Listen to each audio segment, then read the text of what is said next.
We're joined now by Congressman Kevin Hern, Republican of Oklahoma, who is the chairman of the Republican Study Committee. Congressman, welcome to the show. It's good to see you, sir. It's great to be with you.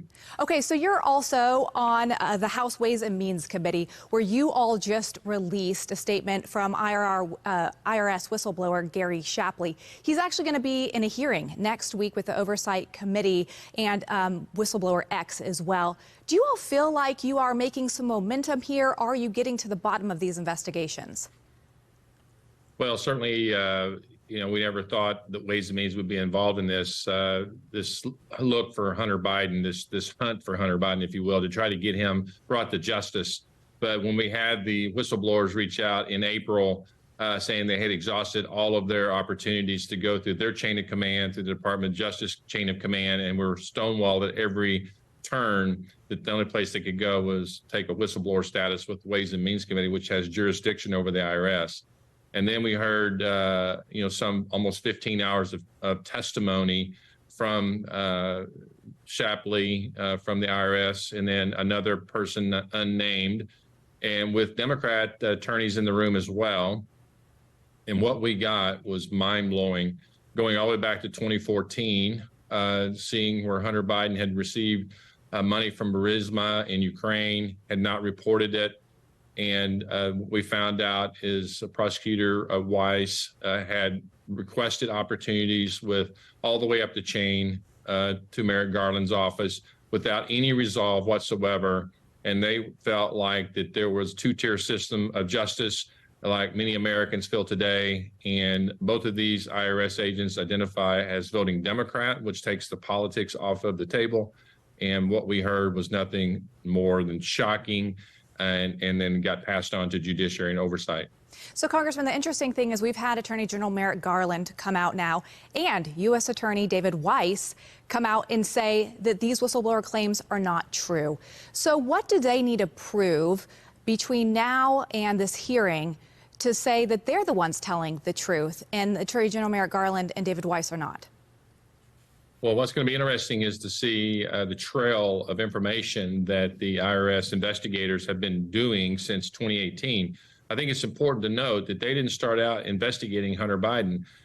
They did this through tentacles, if you will, into another investigation of a pornography site, if you will, and found several businessmen and business people associated with this, and one of them in particular was Hunter Biden. And they started down this trail doing their investigative work that they do in the IRS. These are very senior investigators in the IRS, and they followed every lead and found information, requested to visit then Vice President Biden's home and were turned down by a D.C. judge, and then looked to, they told their attorneys that were representing him, or the attorneys told attorneys for Hunter Biden that they were going to go to one of his storage buildings, and by the time they were able to get there, the storage buildings were emptied out. So corruption at every level here. And what's sad about all of this is, the IRS bosses, if you will, the Department of Justice, all work for the White House. And what we're seeing right now with, the recent, cocaine issue in the White House, criminal activity everywhere, and nobody's being brought to justice. So far, it does look like there's a two-tier system of justice as it pertains to the Hunter Biden story. But have you seen anything, Congressman, that would implicate President Biden? Well, certainly, as a matter of fact, yes. When you remember all of the times that Joe Biden was asked, did he know anything about his son's dealings, he repeatedly said no. What was also learned in the IRS testimony is that in their subpoena process, they went to Apple and subpoenaed the iCloud files of Hunter Biden.